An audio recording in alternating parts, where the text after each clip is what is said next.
Well, good afternoon. I returned from Los Angeles last night, and the devastation out there is catastrophic in California. Thousands of houses, schools, businesses burned to the ground. Communities wiped out, lives lost, families forever changed. They're the worst fires to ever hit Los Angeles, ever. And as soon as these fires broke out, I approved the Fire Management Assistance Grants. That's a term of art and how we get help to local officials. These grants cover California's firefighting costs for things like firefighting equipment, firefighters' salaries, and special capabilities like aircraft. Next, yesterday I immediately approved Governor Newsom's request for what they call, and I know this is all sounds like government talk, but it's called the Major Disaster Declaration. This declaration allows folks, at the request of the governor, the declaration allows folks who have been impacted to get immediate cash assistance to cover things like everything from groceries to baby formula to prescriptions. Because as you've seen and you've reported, a lot of these places are burned to the ground. There's not a single thing left in their homes.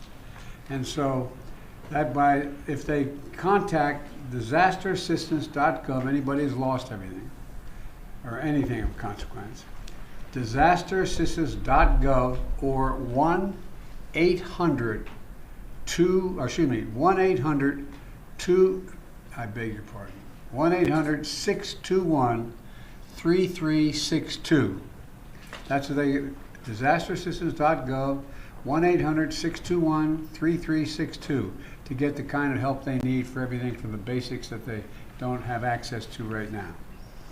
And this morning, due to the magnitude of the disaster, I was talking with the governor. He requested if I could increase the federal funding that was authorized under this legislation from 75% to 90%.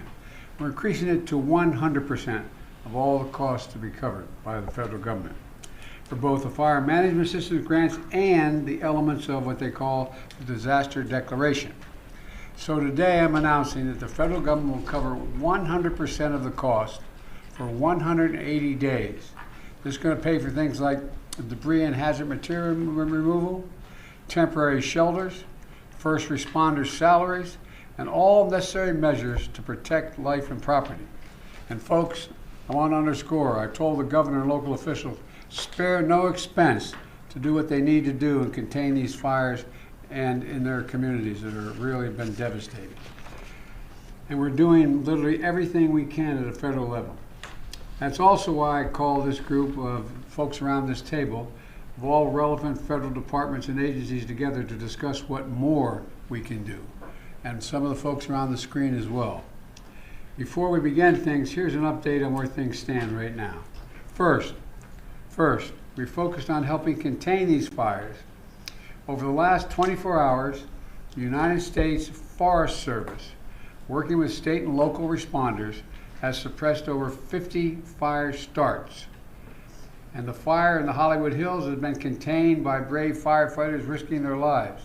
Right now, 3 major fires are still burning in the Pacific Palisades, in Pasadena, and in Sylmar. I want to be clear. What I know from talking to the governor, that there are concerns out there that there's also been a water shortage. The fact is, the utilities understandably shut off power because they're worried the lines that they carried energy were going to be blown down and spark additional fires. But the Cal Fire, when it did that, it cut off the ability to generate pumping the water. That's what caused the lack of water in these hydrants. And so Cal Fire is bringing in generators to get these pumps up and working again so that there's no longer a shortage of water coming out of these hydrants. I'm also surging all federal resources possible to Southern California, including 400 additional federal firefighters, over 30 firefighting helicopters and planes, federally supplied, firefighting planes and helicopters, and 8 Department of Defense C-130s, that are equipped to suppress wildfires. Today, the Secretary of Defense also authorized 500 wildfire ground clearing personnel from the Defense Department. And I've directed the department to continue working with Governor Newsom to identify additional resources that can be provided for public safety and security. And we've secured additional firefighters and firefighting aircraft from our ally in Canada as well. I also want everyone in Southern California to know we're going to keep at it. We're sticking with this. We expect there may be a temporary break in the winds, but in some areas the winds are likely to continue well into next week. And so we're going to continue to sending everything, literally, every resource we can find that's appropriate to help the governor and the first responders. Second, we're focused on helping people who have been displaced or in many cases lost everything. You've reported on, you've seen the homes just burned to the ground, whole areas burned to the ground, large areas. They've been displaced and they've lost everything. As I said, since the fire started, FEMA has been working with the state to help residents get shelter, groceries, prescription, and other critical goods like baby formula. We're also sent FEMA Director Criswell to Los Angeles to manage our response on the ground. She was supposed to be on this call, but we have the deputy here because she is out in the field with the governor right now, surveying what's going on. Let me close with a message to the people of Southern California. We are with you. We're not going anywhere.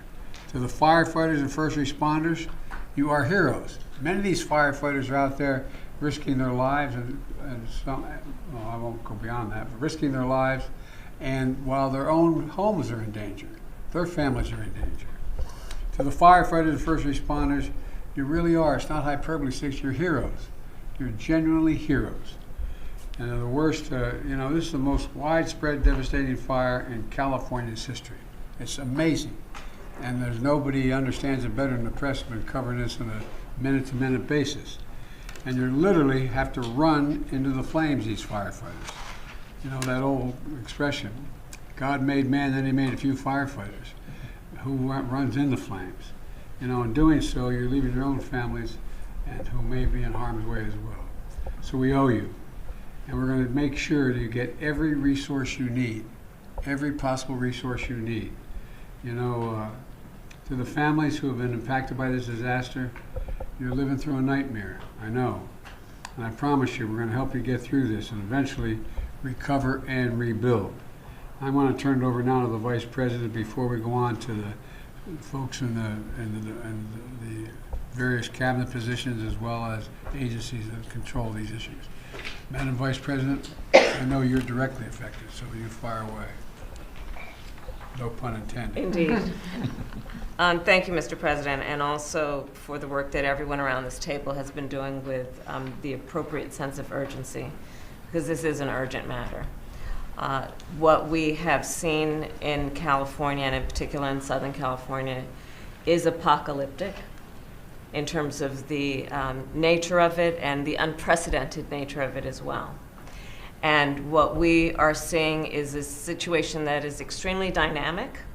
It is very much in play, and to some degree unpredictable, because we are literally waiting to see which way the wind blows. And I cannot praise enough the local leaders, most of whom I have talked with, and in particular our firefighters, who, as the President has said, they are working around the clock. They are working 12-hour, even longer shifts, and they are doing it with a sense of optimism, but also with an understanding of how serious this moment is and how important their work is to real lives and real people. Thousands of families have been displaced. Many of those families with young children with nowhere to go. And what we know is that this is a matter of current urgency, but this is also something that is going to have an impact for months and years to come. And on that point, I will also make note of the fact that, sadly, many insurance companies have canceled insurance for a lot of the families who have been affected and will be affected, which is only going to delay or place an added burden on their ability to recover. And I think that is an important point that must be raised, and hopefully there can be some way to address that issue, because these families, so many of them, otherwise will not have the resources to recover in any meaningful way. And many of them have lost everything.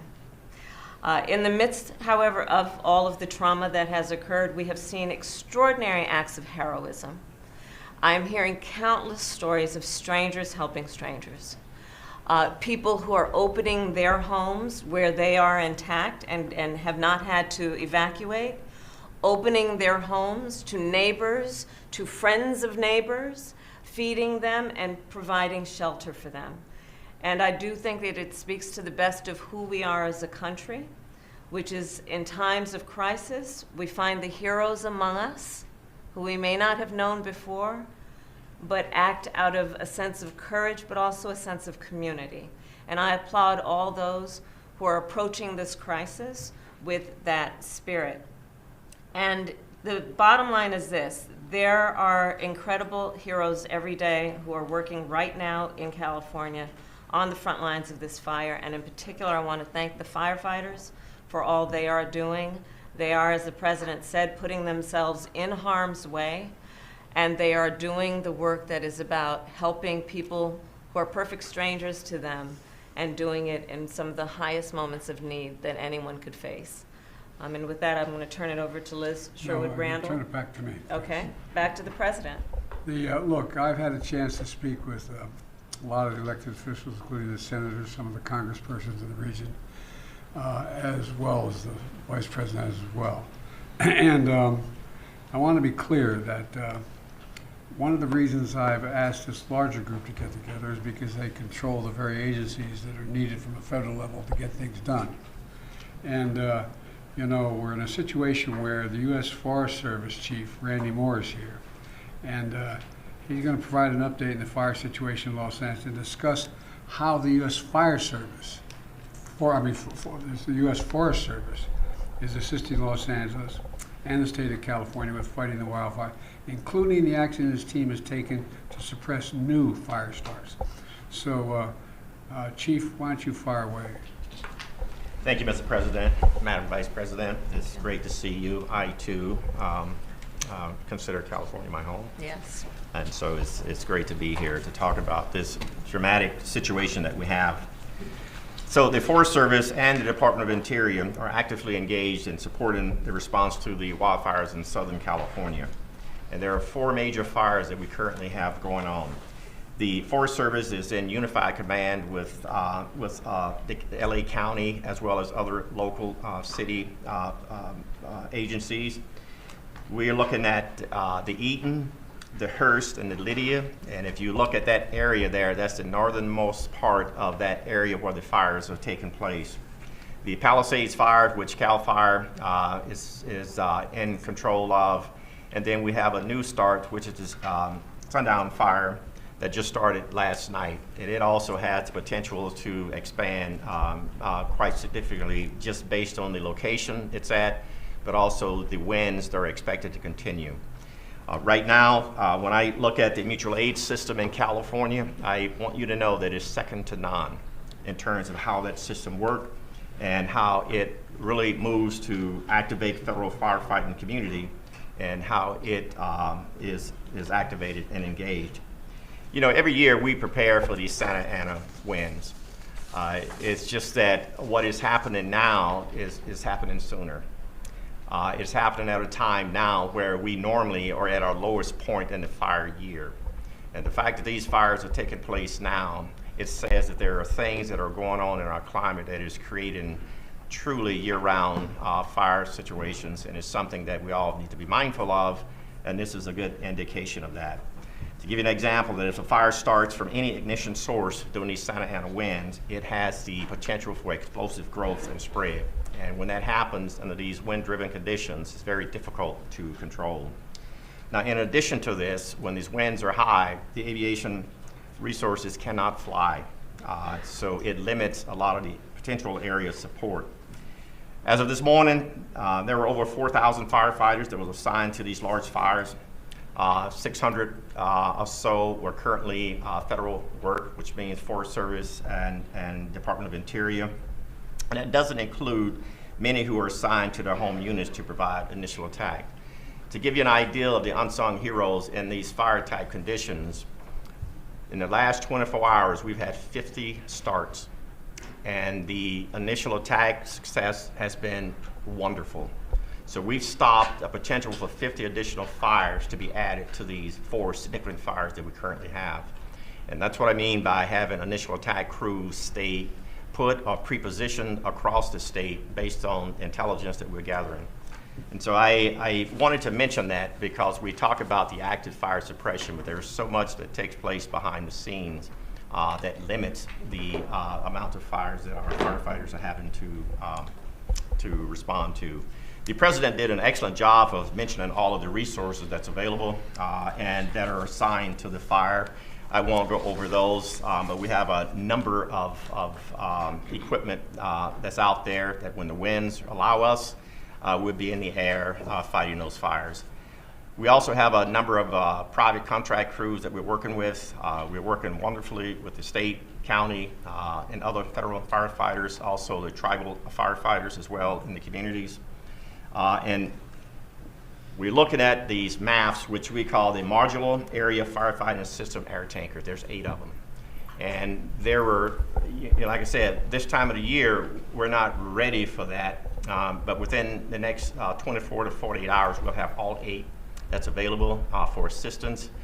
These aircrafts require lead planes to lead them into these fires. And so we're having to go through that whole process and ramp up really quick to get the inspections in, the check rides, so that these are qualified and are able to go. We're also working with our Canadian partners to mobilize 2 CL-415. These are water scoopers. They will clear customs on Monday, and they will be available after they clear federal inspections and the check rides. An important thing to know is that these aviation resources require a lot of support in the form of mechanics, airport space, helicopter managers, area supervisions. And so we work with our state and local and federal agencies to identify these aviation support resources to be sure that we can respond effectively. Now, I had mentioned the amount of fires that we've responded to in the last 48 hours, and I mentioned the 50 fires in the last 24 hours. We're continuing to have new starts. We're continuing to monitor the types of activities. We have about 8,000 firefighters on standby to add to this if need be. Right now, we are going to monitor the number of aircraft and firefighters we have in that small space. Because as you can imagine, there's only so much you can put in a space before you create other challenges there. The airspace in that area is pretty tight. You have commercial airports and others in that area.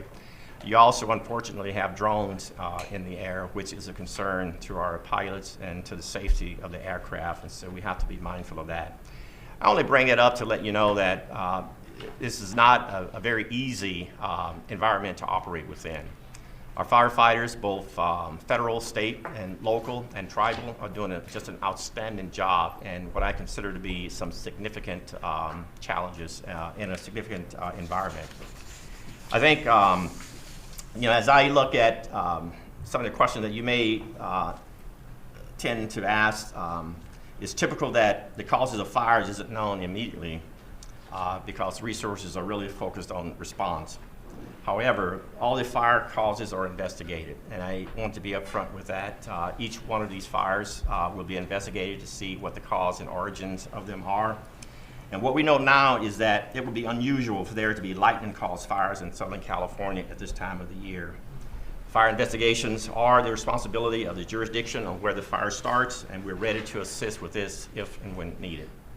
Thank you all. Thank you. Randy, tell me about the conditions that we're dealing with on the ground. What's most concerning for you? Most concerning right now is the wind, because the wind is limiting our ability to put aircraft in the air. Aircraft will not put that fire out, but it gives our firefighters, our boots on the ground, a really good opportunity to put the fire out with a little help from retardant and water drops. with these Santa Ana winds, what's interesting about this part of California, these Santa Ana winds comes off the ocean usually in the mornings, and then you have the sundowner winds in the afternoon pushing the wind back the other way. And so while you're fighting to stop the fire this way in the morning, you're also fighting to stop the fire from coming back at you in the afternoon. The sundowner winds are not significant as we speak, but those are the challenges we have in that part of California. And so again, our firefighters are doing just an outstanding job of working in that type of environment, which their lives are really at risk pretty significantly under these conditions. Thank you. I told you Administrator Griswold is off with the governor and inspecting some of these areas. So we have Bob Fenton. Bob, can you hear me? Hello, Bob. Yes, sir. Mr. President, I hear you. Fire away. You hear me, sir? I'm there.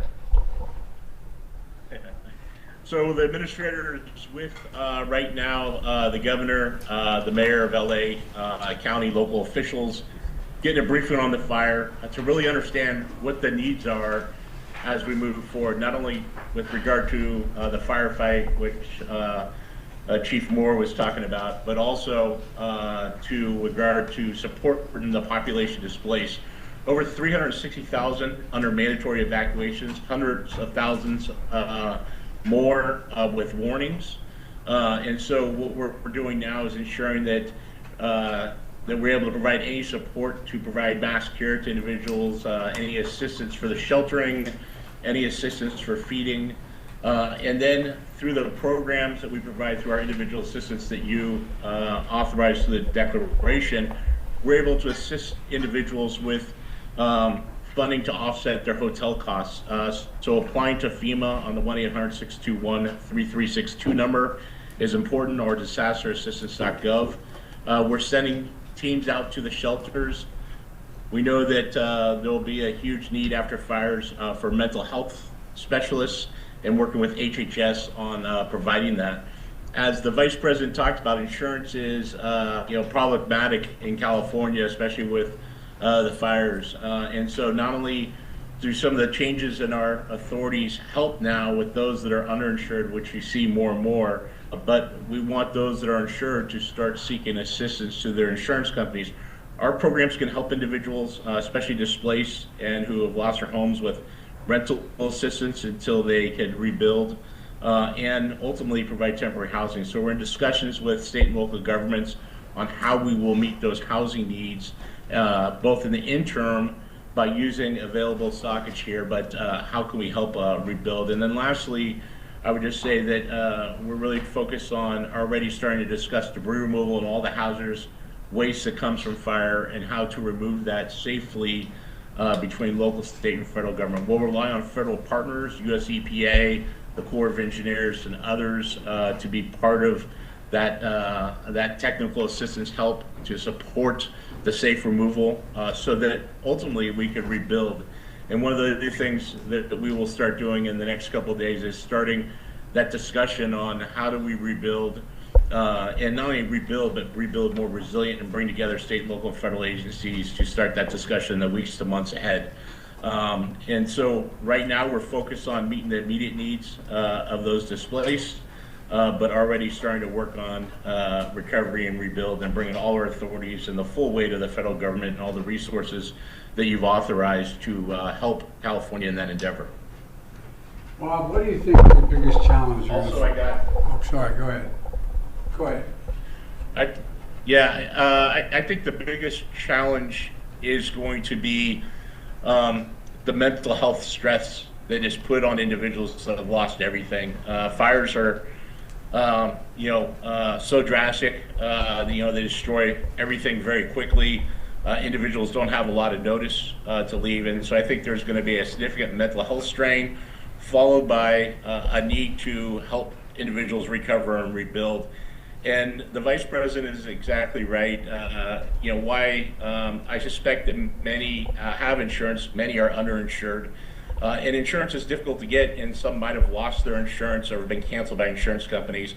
And I think that's something we need to continue to work on, as a government at all levels, but something where there'll be gaps in assistance that we will need to bring in not only federal agencies, but nonprofits, private sector to help meet those needs. I think we're going to have to do that. In addition, the fact is that the two declarations I signed, provide for example, the rebuilding of churches and schools and certain, but not businesses, not business centers. And so that's going to be a gigantic cost as well. But the debris removal is a big deal. And that's going to take a long time, isn't it? Yeah, it will take some time to remove the debris. In California, unfortunately, we've had a lot of experience with fighting fires and removing debris. And so it will take months to a year. This is a very widespread with significant damage to infrastructure. And we want to not only immediately remove the hazards, things like propane tanks, some of the power cells that are there, and other contaminants that may be in households, and make sure that they're safe to re-enter and re-look for personal effects. But then the second part is removing that ash, and what we've done before is help people with the removal so that we could get down the grade and then immediately start rebuilding. All right, I appreciate what you're doing, and like you said, 360,000 people have been evacuated so far. Sure, appreciate. Go ahead. What were you going to say? Yes, sir. I just want to let you know I'm on also with the fire administrator from FEMA, who's been working with the local fire chiefs, and I didn't know if you had any questions or she wanted to add anything to this discussion. Chief Lori Moore is on. Well, I've been talking to them, so Chief, you want to add anything to this? I will, sir. Thank you very much. And as you might know, I've been here, got here last night. It was important to get here on the ground with the fire chiefs and the firefighters that are here. So I've been with LA County, LA City Fire Chief since last night. We're at the Palisades EOC right now, as Regional Administrator Fenton just said, with the governor, with the FEMA administrator, getting the brief. The coordination of resources, it helps for us to be here, U.S. Fire Administration, as part of the response, because we're on the ground. We're able to explain ground truth and coordinate resources, streamline the communication between federal. We're also here checking on the firefighters on the front lines, and I really appreciate what you and the Vice President both said about the boots on the ground, because these are their communities, and nobody wants to fight the fire and save these communities more than these firefighters who are boots on the ground from the very moment the ignition began. So we're checking on them, and I will tell you they're exhausted. Obviously, many of them have been more than 6 hours on this now. They are able to take a quick nap sometimes in the truck, but they are on the job, and they keep fighting. And so they need to know that they matter. And so it's important that I show up with them, to see them, to say thank you, and to let them know that we are watching, that we know what they're doing. We want to make sure that we're here when injuries happen. And so we did have an injured firefighter in LA County, fell through a 3-story roof just about 2 hours ago. So several major injuries, but in the hospital. I'll be going to check on him shortly. And it is, it's about the response too, because often while they're in the midst of the response, these chiefs can't explain everything that is happening. And there's a lot of questions, as you might imagine, and are addressing.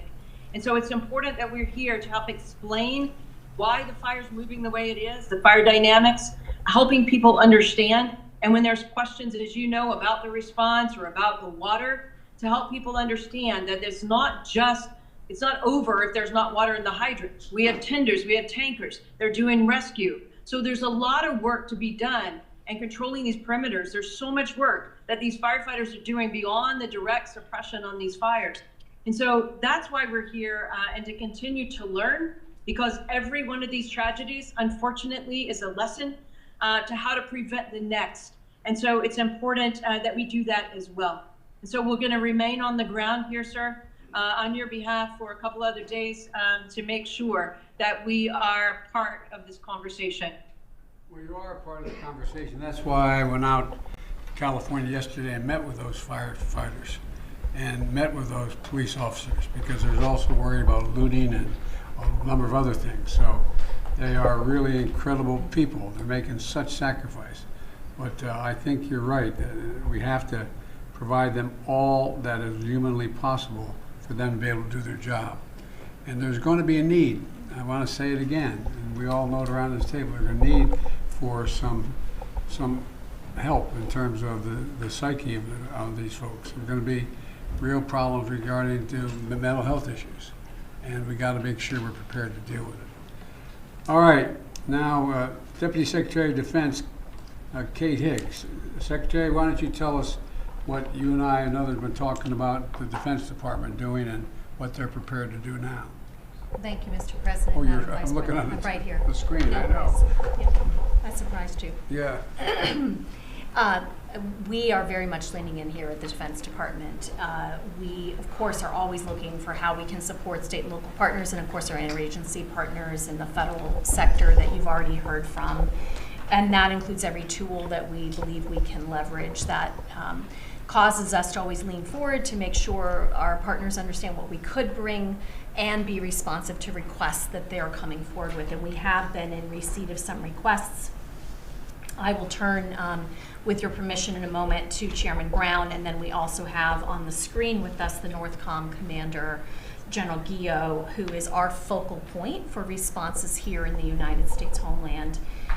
Secretary Austin this morning out in Germany already in his opening remarks for the final Ukraine Defense Contact Group spoke explicitly to our intent and efforts underway now to provide search support. And so I just want to emphasize it's so important to us that he's put that front and center even while he's concluding this important work overseas. You had mentioned some of the efforts we already have underway. We are ready, as I said, to engage with our partners on further efforts. With your permission, I'll turn to Chairman Brown. Please. Mr. Chairman. Mr. President, Madam Vice President, as you highlighted, we do have 500 personnel already identified to be able to support. Not so much in firefighting, because it takes some 10 days of training that would be required, and we don't want to pull firefighters away from that, but they can also support with rock clearance capabilities, commodity distribution. We talked about the airlift with their helicopters. There's 10 U.S. Navy helicopters as well as 10 Guard helicopters. The winds have been challenging to get them airborne. They can also help with ground search and rescue, incident response, awareness, and the medical support. Those Marines will be in place in the next 24 to 48 hours. The California National Guard also has, by tomorrow, they'll have about 1,000 service members that will be available to be able to support as well.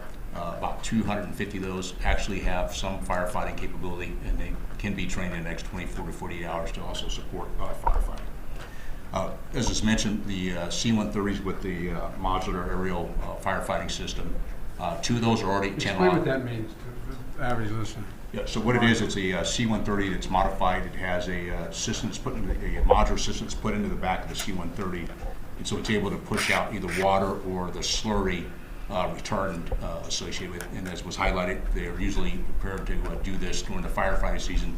This is several months prior to when they would typically do this. And so there's 2 C-130s that are already at Channel Island. They're in, just northwest of Los Angeles. The other 6 will be there within the next 24 hours or so. The first flight will start tomorrow, and then they will continue to be prepared to be able to support.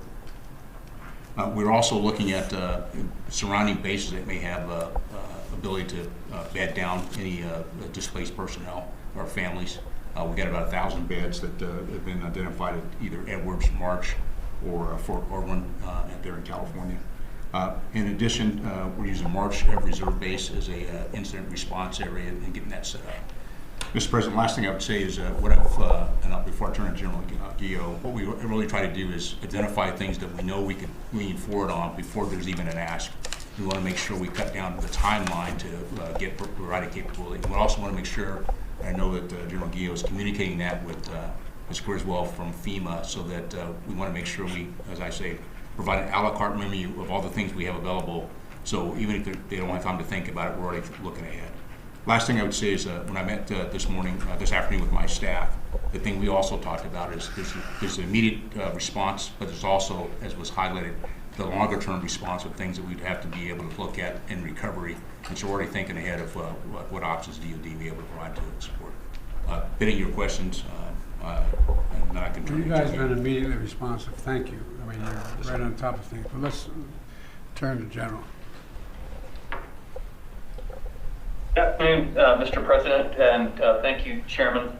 Northcom, on behalf of the Department of Defense, is aggressively taking action to deliver capabilities to California as soon as they are requested.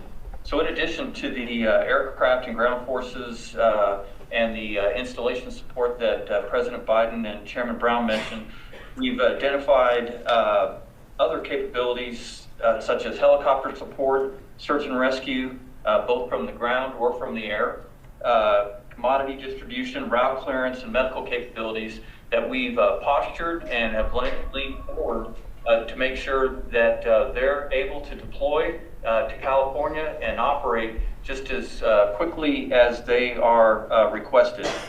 And to do that, we're cooperating very closely with FEMA, with the state of California, and the National Guard Bureau to deliver the right capabilities at the right time for the women and men of California.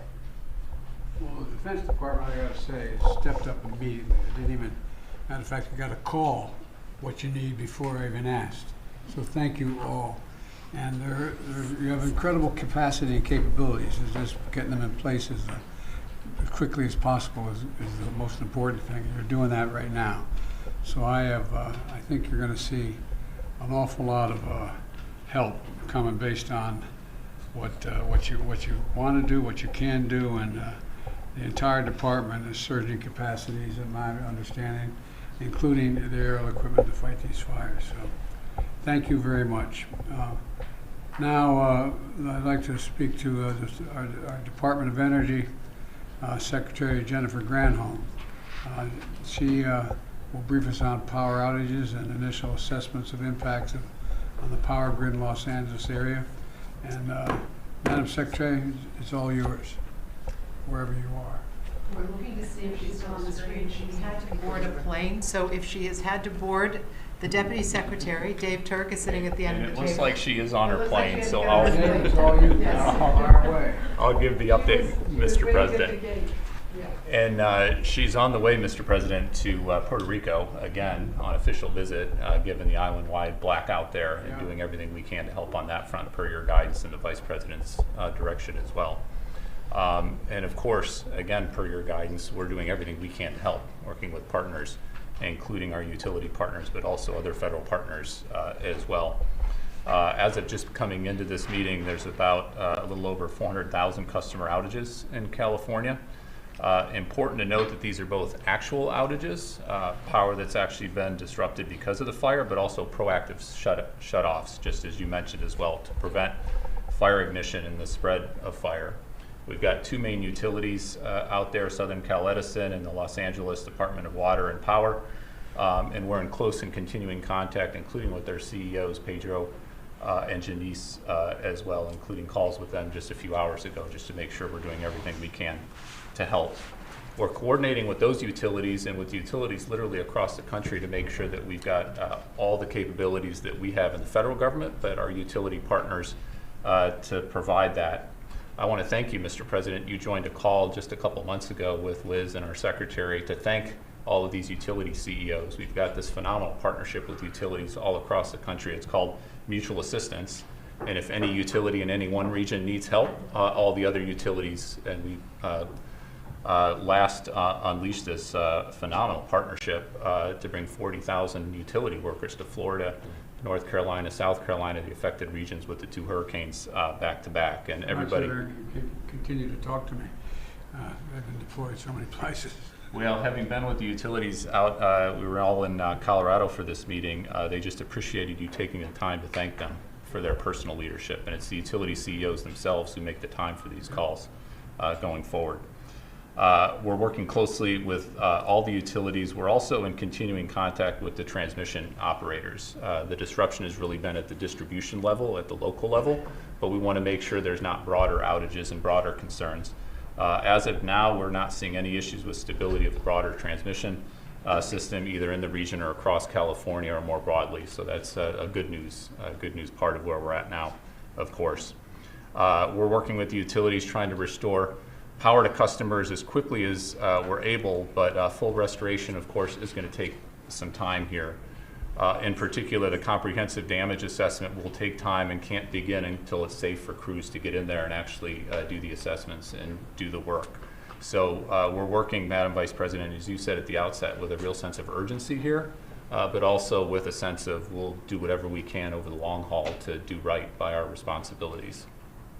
David, one of the things that everybody's mentioned so far is the mental stress it's going to cause for average Americans who are caught in the middle of all this. And one of the things that, it's not, these aren't everyday, no matter how well educated one is, they're not always certain how power is transmitted, why it's transmitted the way it is, and so on.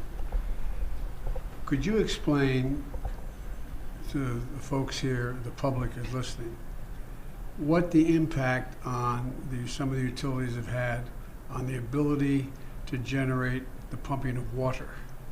Because there's a lot of accusations going around that it's because that the local leadership didn't care. I mean, explain how this works and why it makes sense what's happening. So this is an issue, actually, Secretary Granholm was on the phone with the CEO of Southern Cal Edison to talk exactly about this and make sure we were doing everything we can on that front. And it's both the power issue, and you mentioned generators and other ways that we can try to help solve the problem there, but it's also the pressure and making sure that we're thinking of these things holistically. And certainly my experience over the last 4 years under your leadership is it's not one department, it's not one slice of your federal government that is responsible. Energy and water issues overlap in a lot of different ways. So we work with our EPA colleagues and others to make sure that we're bringing all of our expertise and explaining it to our fellow Americans. It's important that we give transparent information and information they can rely upon. Well, I think it's just people don't know how it functions. And for example, since I've been president, I've been in an aircraft flying over more territory where there have been wildfires, from Arizona all the way up to Idaho and beyond, and that make up an area larger than the entire state of Maryland, burned to the ground. And one of the problems has been that people don't understand that when these high winds occur, what happens is, or when these storms occur, these utility poles, these whole, those big lines you see where all the lines are on, they fall to the ground in the middle of the forest. It's not just about raking the leaves under the trees, it's about the fires that causes. And so utilities have to shut down the ability to continue to transmit on those lines. And the consequence of that, I don't think most people think, no matter how well educated they are, unless they're in the area, that there's a direct correlation between the utility company and the ability to pump water out of a hydrant. And so it allows for a lot of uninformed people to make assertions or concerns or accusations about the local officials not caring or not working. So as I understand it, the vast majority of the circumstances where the water resource has been diminished is because of the utility company not being able to maintain the electric transmission because they're getting knocked down or shutting down so they don't cause more fires. Fires, exactly. But now what is happening is, are we getting cooperation with utility companies to bring in generators and others to bring in generators to generate the energy to allow that fire hydrant to function? Explain that a little bit. So this is the pragmatic can-do attitude, and folks who've been literally doing this are civil servants and others for their careers, and making sure that we're solutions-oriented. We sometimes call our department the solutions department, as Liz knows from having been Deputy Secretary of the Department of Energy. And so whatever gets the power on to allow the water, whatever gets the job done, a lot of times it's working with our defense colleagues who have terrific assets that can be brought in quite quickly.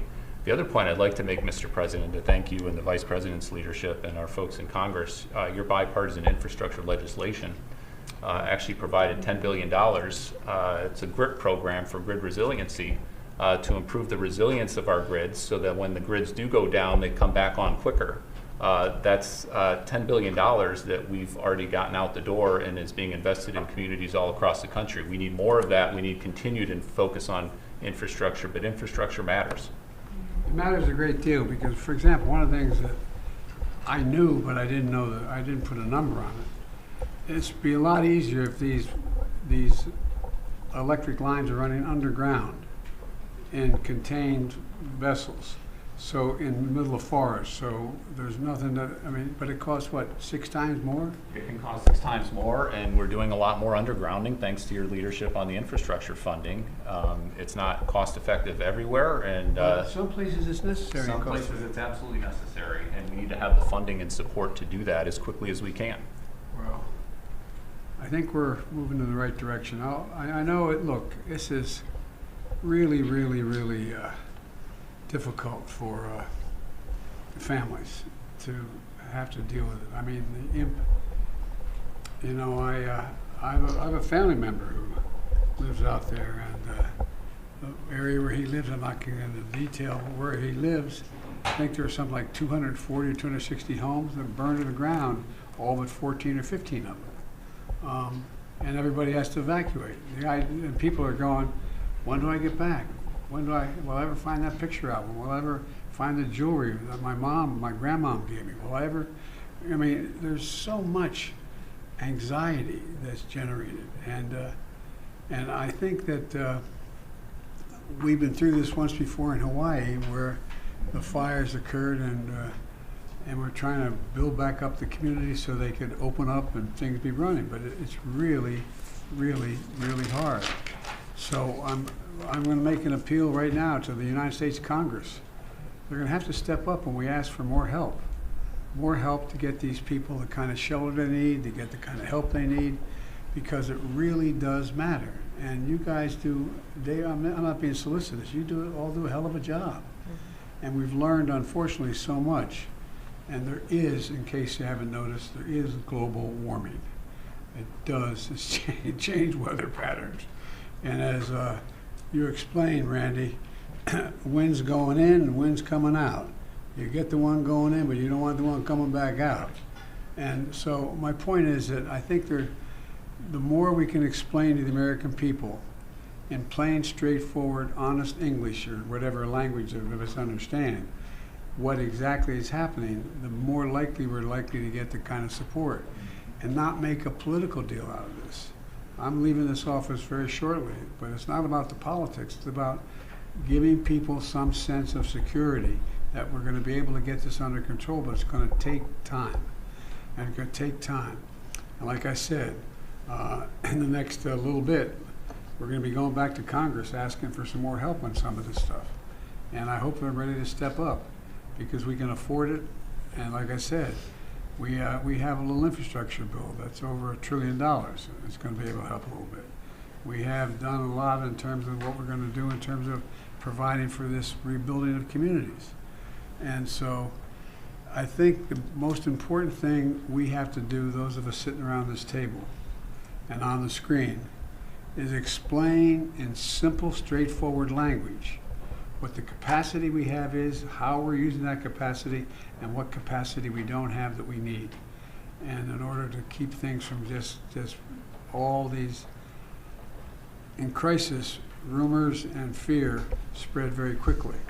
And the most important thing is to just bring this down in an area, be honest with people, what's at stake, but be straightforward with them. What can be done and how we're going to get it done. So I thank you all very much. I'm proud of the job you're all doing, and I'm quite frankly proud of the job the local officials in California are doing. I've spent a lot of time with the governor and the mayor of Los Angeles and others. You know, they're doing everything that we ask of them and beyond, and so we're stepping up as best way we can. Any of my colleagues around the table or on the screen want to add anything before we close this out? Well, as the Californian at the table, thank you for all of the leadership that everyone here has provided, starting with our president. We are beyond the point of calling it fire season. Yeah. That's right. we really, and we're seeing this around the country, that whereas years before we would talk about a particular season of extreme weather, we are seeing that it doesn't matter what month of the year, we should be ready. The work that our administration has done in particular on the issue of infrastructure, together with the Inflation Reduction Act and the attention we are paying to the climate crisis, is so important, because we have got to invest as a country in adaptation, and we have to invest in resilience. And that is about homeowners, that is about families, that is about cities and local governments, state governments, and we have to adapt to this changing climate. For example, fire hydrants are pretty much built to deal with an individual house fire, not with a wildfire that is taking on entire residential communities, where these homes are providing the fuel for that fire to grow. We have to put more resources into our fire departments and firefighters, understanding that we are asking a lot of them that traditionally they never had to do. And because of their commitment to their profession, they're attempting to rise to the moment of crisis. But we need to put more resources into those individual professionals and into the departments that sustain that work with the mission. That is such an important mission in times like this. So, Mr. President, I thank you for your leadership, your foresight to understand what over these last 4 years we could do to leapfrog in front of what we know to be a changing climate to meet these types of moments. And God bless all of the people who are on the ground right now in California doing that work. I thank you for your comments, and I think I totally agree with you, which will not surprise anybody. Look, there's an expression from a famous Irish poet. He said, all's changed utterly. A terrible beauty has been born. All has changed in the weather. Climate change is real, fundamentally altering, not just here, but around the world. Around the world, what's going on.